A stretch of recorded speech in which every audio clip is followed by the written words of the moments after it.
বাক্সাৰ মুছলপুৰত ৰাজ্য চৰকাৰৰ মুখ্য সচিব কুমাৰ সঞ্জয় কৃষ্ণ আৰু আৰক্ষী সঞ্চালক প্ৰধান ভাস্কৰ জ্যোতি মহন্ত, বিটিএডিৰ 4খন জিলাৰ উপায়ুক্ত আৰু আৰক্ষী অধীক্ষক তথা বিটিচি মুৰব্বী বিষয়াসকলৰ সৈতে গুৰুত্বপূৰ্ণ বৈঠকত অংশগ্ৰহণ কৰি মুখ্য সচিব তথা আৰক্ষী সঞ্চালক প্ৰধানগৰাকীয়ে বিটিএডিৰ অন্তৰ্গত 4খন জিলাৰ উন্নয়নমূলক আঁচনি তথা নিৰাপত্তা বিষয়ৰ ওপৰত আলোচনা কৰে। পিছত মুখ্য সচিব কুমাৰ সঞ্জয় কৃষ্ণই এক সংবাদমেলত অংশ লৈ বিশেষকৈ বিটিআৰ চুক্তি ৰূপায়ণ কৰাৰ ক্ষেত্ৰত আলোচনা কৰা বুলি জানিব দিয়ে। মুখ্য সচিবগৰাকীয়ে কোভিড-19ৰ লগতে বিশেষকৈ জিলা 4খনৰ আইন শৃংখলাজনিত বিষয়ৰ ওপৰত অধিক গুৰুত্ব প্ৰদান কৰি জিলা উপায়ুক্ত আৰু আৰক্ষী অধীক্ষকসকলৰ সৈতে আলোচনা কৰা বুলি জানিব দিয়ে। আনহাতে ৰাজ্যৰ মুখ্য সচিবগৰাকীয়ে বিটিচি নিৰ্বাচন কেতিয়া অনুষ্ঠিত হ'ব সেই বিষয়ে অধিক মন্তব্য নিদি বিটিচি নিৰ্বাচনক লৈ হ'ব পৰা আইন শৃংখলাজনিত বিষয়ৰ লগতে প্ৰাথমিক ব্যৱস্থাৰ সন্দৰ্ভতো আলোচনা কৰে। বিশেষকৈ নিৰ্বাচনৰ সময়ত যাতে কোনো অবৈধ অস্ত্ৰ-শস্ত্ৰৰ পৰা অসুবিধা সৃষ্টি নহয় সেই বিষয়টোত অধিক গুৰুত্ব দিবলৈ আৰক্ষী অধীক্ষকসকলক নিৰ্দেশ দিয়ে। উল্লেখ্য যে আজিৰ সভাত অসম আৰক্ষীৰ সঞ্চালক প্ৰধান ভাস্কৰ জ্যোতি মহন্ত, গৃহ বিভাগৰ এডিজিপি হিৰেণ নাথ, বিটিএডিৰ প্ৰশাসক ৰাজেশ প্ৰসাদৰ লগতে বিটিএডিৰ কেইবাগৰাকীও বিষয়া উপস্থিত আছিল। প্ৰিন্সিপাল ছেক্ৰেটাৰী এডমিনিষ্ট্ৰেটৰ আৰু আমাৰ 4খন জিলাৰ উপায়ুক্ত আৰু এছপিসকলৰ সৈতে এখন বৈঠক আমি বাক্সাত কৰিছিলোঁ আৰু এইখন বৈঠকত আমি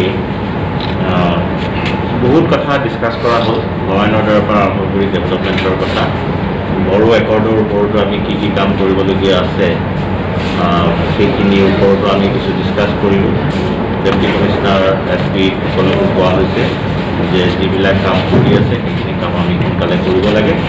ক'ভিডৰ ওপৰতো আমি ডিছকাছ কৰিছিলোঁ যে কিবা সমস্যা আছে, যি সমস্যা আছে, ICU কম আছে বা ক'ভিড কেয়াৰ চেণ্টাৰৰ প্ৰয়োজন আছে, সেইবিলাক বিষয়ে আমি আজি ডিছকাছ কৰিলোঁ আৰু এই ডিছকাশ্যন আমাৰ খুব গুৰুত্ব হৈছে। ছাৰ, যিহেতু বিটিএডিত নিৰ্বাচনী এটা বাতাবৰণ চলি আছে, কিবা নিৰ্বাচন সম্পৰ্কে আলোচনা হৈছে নেকি?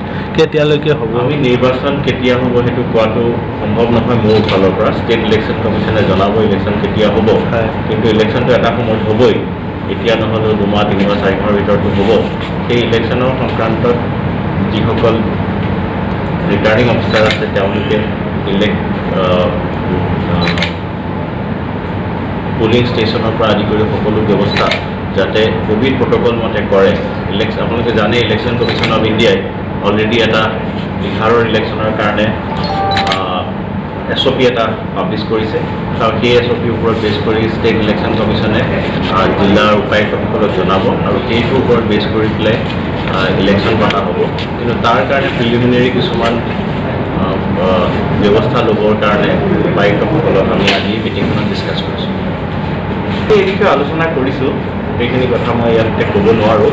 আমি কৈছোঁ যে ল এণ্ড অৰ্ডাৰ যাতে মেইনটেইন হৈ থাকে বিটিজি এৰিয়াটোত সকলো ফালৰ পৰা, আৰু অস্ত্ৰ-শস্ত্ৰৰ ক্ষেত্ৰতো যাতে কোনো ধৰণৰ সমস্যাৰ সৃষ্টি নহয়, কোনো গ্ৰুপৰ মাজত ক্লেছ নহয়, সেইটো ব্যৱস্থা ল'বৰ কাৰণে আমি এছপিসকলক ইতিমধ্যে SP লেভেলত চলি আছে আৰু সেই বিষয়ে মই বিশেষ ক'ব নোখোজোঁ।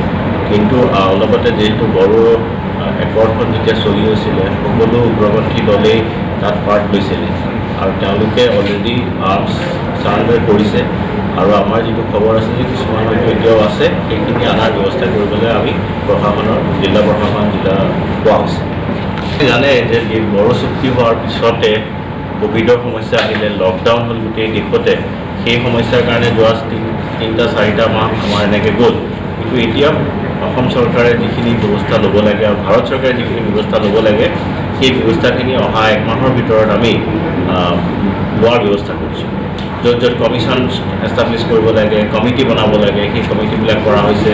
যিবিলাক ডেভেলপমেণ্টেল স্কিম আছে সেইবিলাকৰ ক্ষেত্ৰত মাটিৰ ব্যৱস্থা কৰিব লাগে। আমি প্ৰিন্সিপাল ছেক্ৰেটাৰীক কৈছোঁ যাতে তাৰ কাৰণে তেওঁলোকে মাটি উলিয়াই ব্যৱস্থা কৰে। আপুনি গম পাইছে যে বড়ো একৰ্ডৰ এটা আছিলে যে বড়ো ভাষাটোৰ ওপৰত এটা ডাইৰেক্টৰেট হ'ব লাগে। কাইলৈ শিক্ষক দিৱসৰ দিনা মুখ্যমন্ত্ৰী মহোদয়ে সেইটো ইনগৰেট কৰিব। সেইকাৰণে বড়ো একৰ্ডৰ যিখিনি ব্যৱস্থা আছে সেইখিনি কিছু দিলে হ'ল ক'ভিডৰ কাৰণে, কিন্তু এতিয়া আৰু কোনো দিলে হ'ব নালাগে।